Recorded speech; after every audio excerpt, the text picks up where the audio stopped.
Emmanuel left his loyal girlfriend for a sugar mummy he knew nothing about. What happened next will leave you speechless. Make sure you are following this series. Please like, subscribe, share, and let me know where you are watching from. The hot Lego sun beat down on Emmanuel's skin as he wiped sweat off his forehead with a faded handkerchief. He stood at the Oshodi bus terminal, clutching his slim brown envelope, the same one that had carried his CV to countless offices for the past 2 years. Each day felt like a loop of rejection and disappointment. At 27, with a second-class upper degree in accountancy, Emmanuel never imagined life after graduation would be this cruel. He was tall, clean-shaven, and undeniably handsome, the kind of man who made heads turn when he walked into a room. But behind his good looks was a mounting frustration. No job, no offers, just promises and empty interviews that led nowhere. "Take this 2,000, Emma," Alice said gently that morning, slipping some crumpled notes into his hand. "At least it will get you to Ikoyi and back. Maybe this bank will be different." Emmanuel didn't respond immediately. He just looked at her. Alice stood in the narrow room they shared, wearing her usual checkered apron with traces of popflower on her arms. Her eyes were tired but kind, the eyes of someone who had given more than she had to offer. "Thank you," Emmanuel finally muttered, unable to meet her gaze. Alice had been more than a girlfriend. She was his rock. The one who sold beans and pap with her mother every morning by 5 a.m., under the scorching sun and the noisy horns of Lego's Danfo drivers, just to make enough to keep them going. While Emmanuel focused on job applications, she handled the hard grind. Sometimes she'd joke, "You go become accountant when no fit count beans," and they'd both laugh. But beneath the humor, they both knew the pressure was building. As he boarded the bus, Emmanuel couldn't shake off the feeling of shame. He hated that he had become this, a man whose girlfriend footed his bills. But what could he do? He had tried. Internships, part-time gigs, cold calls, LinkedIn applications, still nothing. That day's interview was at a high-end bank in Ikoyi. He had no connections inside, just hope, and the brown envelope in his hand. The bank building towered above him, its glass walls gleaming in the sun like a promise of better days. He walked into the reception, brushed his palms on his trousers, and asked to see the HR personnel. While he waited, he noticed her. A tall woman in her early 40s, dressed in a deep green suit that hugged her figure tastefully. Her makeup was perfect, her heels clicked confidently on the tiled floor. She walked past him but slowed just enough to give him a glance, the kind that wasn't casual. Their eyes met briefly. "Young man," she said, stopping and turning toward him, "are you here for the interview?" "Yes, ma'am," he said, standing. "You have a name?" Emmanuel Oke." She looked at him fully now, taking in his well-ironed but clearly aging shirt, his neat hair, and the polite way he held himself. Then she smiled. It was subtle, but there was something layered beneath it. "I'm Mrs. Ade, branch manager." He immediately straightened. "It's an honor to meet you, Ma." She pulled out a small white card from her purse and handed it to him. "Call me tomorrow," she said, lowering her voice just slightly. "Let's see what we can do." And just like that, she walked away. Emmanuel stared at the card. Her number was written in elegant cursive below her name. There was no title, no manager, no Mrs., just Ade. He felt something twist in his chest. Excitement? Hope? Confusion? That night, he returned home later than usual. Alice had waited for him, setting aside a plate of akara and pap. "How was the interview?" she asked, eyes lighting up. He nodded slowly, unsure of how to explain what had happened. "It was different." She smiled and sat beside him, resting her head on his shoulder. "One day, it'll all be worth it. You'll see." Emmanuel looked down at the business card in his pocket. Alice's head was on his shoulder, and her fingers traced circles on his hand, gentle, faithful, and unaware. But in his other hand, the card felt like a door to something else entirely. Tomorrow was Saturday, and something told him his life was about to change. Saturday morning came too slowly for Emmanuel. He had barely slept the night before. His mind replayed the moment Mrs. Aday handed him her card. Her perfume, the confident sway of her hips, the subtle tilts of her lips when she smiled. It wasn't just about the job offer anymore. Something about her lingered, even in his dreams. He stared at the card again. Aday. No title, just her name and phone number. Was this how wealthy people operated? So bold? So direct? Alice was already outside, setting up their small roadside stall with her mother. The beans were cooking in a large blackened pot, and the pap steamed gently in the aluminum flask beside it. Emmanuel peeped out through the curtain, watching her adjust her apron and greet early customers with her usual cheerful smile. The same girl who gave him money when she had barely enough for herself. The same girl who wore the same 2 aprons all week, but always made sure he had a clean shirt. And yet, here he was, phone in hand, heart pounding, about to call another woman. For a job, he told himself. It was just for a job. He stepped out of the room and walked to a quiet corner down the street. His thumb hovered over the call button. Finally, he tapped it. The phone rang twice. Hello? A familiar voice answered, calm and smooth. Good morning, Ma. This is Emmanuel. You gave me your card yesterday at the bank. Ah, yes. Her voice softened, almost purring now. Emmanuel, the handsome young man with the serious eyes. I was wondering when you'd call. He chuckled nervously. I didn't want to disturb you too early, Ma.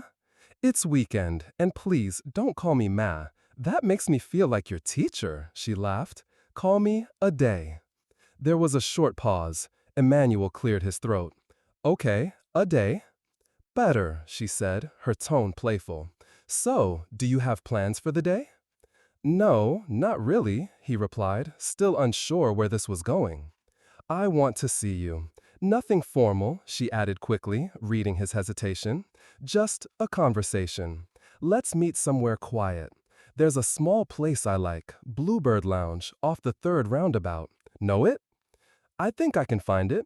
Good. I'll send the address. Meet me there by 5 p.m. Dress nice, Emmanuel. The call ended. Emmanuel stood frozen, staring at the screen. He could hear his heartbeat. By the time he returned home, Alice was back from the morning rush. She smiled as he entered. I kept some moi moi for you, she said, handing him a plate. Thanks, he murmured. She looked at him. You okay? He nodded too quickly. Yeah, just tired. She sat beside him. Don't worry, God will surprise us one day. He forced a smile. Amen. By 4:45 p.m., Emmanuel stood in front of Bluebird Lounge. It was nothing like the rowdy Lagos bars he had seen before. The building was sleek, dimly lit with blue and purple hues, discreet, hidden, a place where secrets were safe. He wore his best shirt, the white one Alice had helped him iron just 2 nights ago. His shoes were dusty, but he had polished them as best he could. As he walked in, the sense of expensive perfumes and aged whiskey hit his nose. Then, he saw her. Seated in a booth at the far end, Ade wore a wine-colored dress that clung to her like a second skin. Her hair was curled in soft waves, her makeup flawless. She sipped from a slim glass and glanced at her phone until she saw him. A slow smile spread across her face. You came, she said as he approached. You asked, he replied, taking a seat opposite her. For a moment, they just looked at each other. Then she leaned in. You're even finer than I remember, she said softly. Emmanuel looked away, unsure how to respond. You said something about a job? She swirled her drink. Yes, but first, I wanted to know, how badly do you want it? He blinked. Sorry? She leaned closer. There are 2 kinds of men, Emmanuel. The ones who wait for life to happen, and the ones who take what's offered, even if it comes in unusual ways. The music thumped gently around them, but his ears had gone quiet. Are you saying? I'm saying, she interrupted, placing her hand on his, that I could change your life. But everything comes at a price. Emmanuel froze. It wasn't just a job offer anymore. It was an invitation, a very dangerous one. The dim lighting in Bluebird Lounge cast shadows across Emmanuel's face, but nothing could hide the flush creeping up his neck. Mrs. Ade's hand lingered on his, soft and warm. Her eyes locked onto his like she already owned him. He swallowed hard. "I don't understand," he said carefully, pulling his hand back. "What kind of price are we talking about?" She smiled, not in mockery, but in confidence. The smile of a woman who had done this before. "Relax," she said, sipping her wine. "You're not in trouble. I just want to know if you're open-minded." Emmanuel's heart thudded. "I still don't understand." Mrs. Ade leaned back in her seat and crossed her legs. "Let me make it clear. I have connections. I can get you a position in the finance department of any of our bank branches. Starting salary, 220,000 naira monthly, plus allowances." Emmanuel's eyes widened. That was more than anything he had hoped for. "But," she continued, "I want something in return. Your loyalty, your company, your discretion." His brows furrowed. "You mean—" "I mean exactly what you're thinking," she said, her voice low and steady. "I don't have time for games. I've done the marriage thing. I have grown children abroad. I'm not looking for romance. I just want a companion, a fine, respectful young man who knows how to keep things private." She took another slow sip of her wine and watched him. "Think of it as a partnership. You win, I win." Emmanuel's mouth was dry. He reached for the bottle of water on the table and poured himself a glass with shaky hands. In his head, Alice's face flashed, her laughter, her tired eyes after waking up before dawn, the hand that always pressed money into his palm with a smile, even when she hadn't eaten. And now this woman, with her flawless skin and seductive promises, was dangling the kind of life he had only dreamed of. "Ade," he said slowly, choosing his words carefully, "I appreciate the offer, but I've never done anything like this." She tilted her head. "You think you're the first one I've helped?"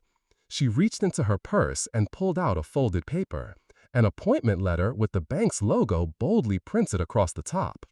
"This is already signed," she said, sliding it toward him. "You only need to accept it. But tonight, you come with me. Let's see how well we get along." Emmanuel stared at the letter. His fingers hovered above it. "I need to think," he said, voice strained. She nodded. "Of course. You have until tomorrow evening. That's when the letter expires. After that, I'll find someone else." She stood up, adjusted her dress, and slipped her purse over her shoulder. Before walking away, she leaned close and whispered in his ear, "Don't take too long, sweetheart. Opportunities don't wait forever." Then she walked out, leaving behind her perfume and the weight of a decision that felt heavier than anything Emmanuel had faced in his life. When Emmanuel returned to the room he shared with Alice, it was almost midnight. The streets were quiet, save for the occasional honk of a Donfo bus in the distance. Alice was asleep on the mat, curled under a thin wrapper. A small rechargeable lamp sat on the stool, casting a soft glow over her face. Her apron was still on. She must have collapsed from exhaustion. He stood there, looking at her, the woman who had been with him through the worst, who sold food under the sun and still managed to smile at him each evening. And yet, all he could think about was the smell of Mrs. Adele's perfume and the promise of that job letter. He couldn't sleep. His thoughts tormented him. Was this wrong? Or was it just life, hard choices for survival? The next day, he told Alice he was going for another interview. She packed him a small snack and handed him another 500 naira. "Use it for transport," she said, "and don't forget to pray." He kissed her forehead, guilt rising in his throat like bile.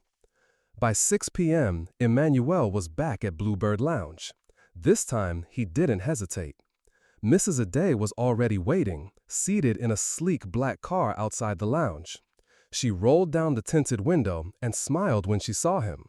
"Get in," she said. He got in. She didn't speak as the driver pulled away. They drove in silence, the hum of the AC the only sound in the car. 20 minutes later, they entered a gated estate in Lekki. The house they stopped at was large, modern, and cold, the kind of place you'd expect to see in a magazine. She led him inside, past glass chandeliers and marble tiles, into a bedroom that smelled of rose and expensive cream. He stood awkwardly in the middle of the room, unsure of what to do next. Then she turned to him. "No pressure," she said, walking toward him slowly, "but if you stay tonight, your life changes forever." And just like that, Emmanuel knew, whatever choice he made now, there would be no turning back.